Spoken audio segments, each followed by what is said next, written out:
Assalamualaikum warahmatullahi wabarakatuh. Nama saya Jaini Pulungan, NIM 11920714615. Saya jurusan Ilmu Hukum Lokal G semester 6. Pada kesempatan video kali ini, saya akan menjelaskan pemahaman saya terhadap zonasi wilayah laut seperti garis pangkal, perairan pedalaman, perairan kepulauan, laut teritorial, zona tambahan, zona ekonomi eksklusif, dan laut lepas.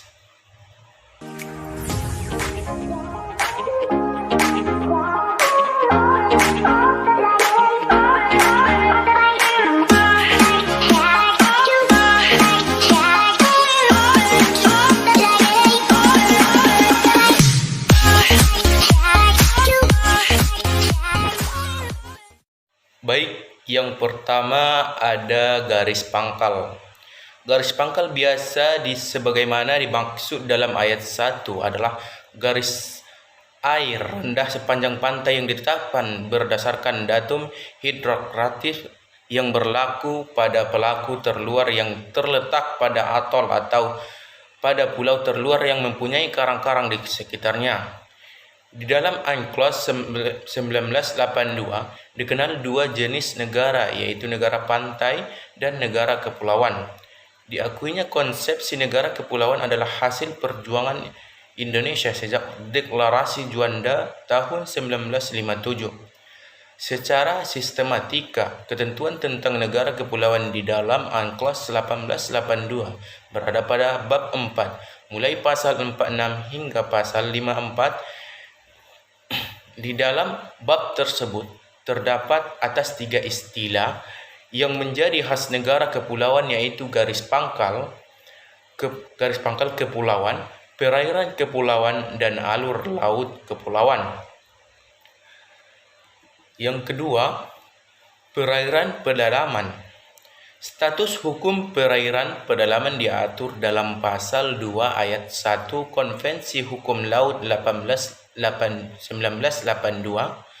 bahwa kedaulatan suatu negara pantai selain wilayah darat dan perairan pedalamannya, dan dalam hal suatu negara kepulauan, perairan kepulauannya, kedaulatan perairan pedalaman adalah milik negara pantai.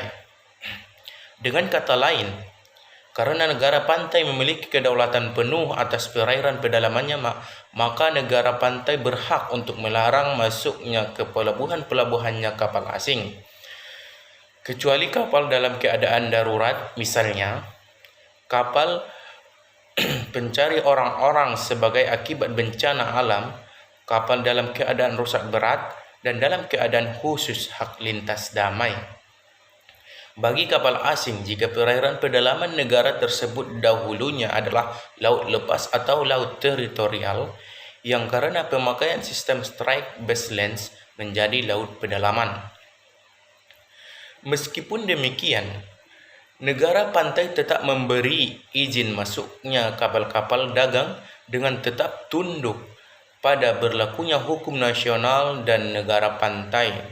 Perlu diketahui bahwa sesuai ketentuan hukum internasional yang berlaku, suatu negara dapat menetapkan pelabuhan-pelabuhan dalam wilayahnya sebagai pelabuhan-pelabuhan internasional sehingga dia anggap terbuka untuk lalu lintas perdagangan internasional. Setelah masuk di pelabuhan-pelabuhan suatu negara atau perairan pedalaman suatu negara, berlakulah yurisdiksi negara pantai. Negara pantai berhak untuk sepenuhnya menerapkan dan memaksa berlakunya hukum nasional negaranya terhadap kapal-kapal dagang yang berada pelabuhan atau di perairan pedalamannya. Seperti aturan tentang bea masuk, keimigrasian. Namun demikian, negara pantai wajib tetap memperhatikan ketentuan-ketentuan hukum, misalnya tentang kekebalan dan keistimewaan diplomatik. Yang selanjutnya, perairan kepulauan. Dalam bab 4 UNCLOS 1982 pasal 46 sampai pasal 54 secara khusus mengatur tentang negara-negara kepulauan. Masyarakat internasional telah mengakui bahwa ada bagian laut yang karena keadaannya yang khusus disebut sebagai perairan kepulauan. Perairan kepulauan berada di bawah kedaulatan negara kepulauan yang bersangkutan. Sebagai negara kepulauan, Indonesia termasuk negara yang paling diuntungkan dengan keberadaan UNCLOS karena bertambahnya luas wilayah. Hal tersebut tertuang dalam pasal 48 dan 49 yang mengatur bahwa lebar laut teritorial, zona tambahan, zona ekonomi eksklusif, dan landas kontinen harus diukur dari garis pangkal kepulauan, yakni bertambahnya kedaulatan di perairan kepulauan yang ada di Indonesia. Indonesia memperoleh tambahan wilayah yang signifikan dengan diakuinya hak negara kepulauan untuk menarik garis dasar lurus kepulauan menghubungkan titik-titik terluar dari pulau-pulau terluar. Perairan yang semula laut lepas menjadi perairan kepulauan. Perairan laut Indonesia bertambah sekitar 2,7 juta kilometer kubik dan sebagai konsekuensi diperolehnya perairan kepulauan ini, negara kepulauan harus menetapkan dan mengumumkan alur laut kepulauannya bagi kapal asing. Pengaturan hak dan kewajiban dalam perairan kepulauan. Negara kepulauan juga dibebani kewajiban menghormati hak nelayan tradisional serta perjanjian-perjanjian dengan negara lain yang telah ada. Kemudian harus memperkenankan pemeliharaan dan penggantian kabel-kabel semacam dengan pemberitahuan yang semestinya mengenai lokasi dan maksud untuk memperbaiki atau menggantinya. Hal tersebut diatur dalam pasal 51 yang mengatur tentang kewajiban bagi negara kepulauan untuk menghormati perjanjian yang berlaku, hak perikanan tradisional, dan kabel laut yang ada. Selanjutnya, laut teritorial. Atas laut teritorial ini tunduk pada ketentuan hukum internasional. Hal ini tercantum dalam pasal 2 UNCLOS 1982, sedangkan pengertian laut teritorial jika mengacu pada Undang-Undang Nomor 6 Tahun 1996. Laut teritorial adalah jalur laut selebar 12 mil yang diukur dari garis pangkal kepulauan Indonesia. Batas laut teritorial dan batas laut lain di Indonesia, termasuk negara kepulauan yang memiliki wilayah teritorial sebesar 8 juta kilometer kubik dan panjang garis pantainya sampai 81.000 km. Penduduk yang tinggal di kawasan pesisir pun mencapai 40 juta lebih. Dilihat dari hal ini, maka laut menjadi mata pencaharian yang penting bagi sebagian besar masyarakat Indonesia, khususnya yang tinggal di wilayah pesisir. Supaya mata pencaharian para nelayan tidak hilang, negara harus menjaga wilayah di perbatasan laut dengan negara lain. Pasalnya, masih saja banyak nelayan asing yang mencari ikan di perairan Indonesia. Para warga asing tidak boleh mengambil ikan dan masuk ke dalam wilayah kedaulatan negara tanpa izin. Menangkap ikan di wilayah laut Indonesia tanpa izin adalah perbuatan ilegal. Selanjutnya, zona tambahan.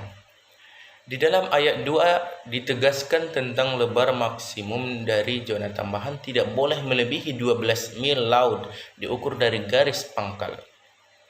Hal ini berarti bahwa zona tambahan itu hanya memiliki arti bagi negara-negara yang memiliki lebar laut teritorial kurang dari 12 mil laut, dan sudah tidak berlaku lagi setelah adanya ketentuan baru dalam Konvensi Hukum Laut 1982. Menurut pasal 33 ayat 2 Konvensi Hukum Laut 1982, zona tambahan tidak boleh melebihi 24 mil laut dari garis pangkal dari mana lebar laut teritorial itu diukur.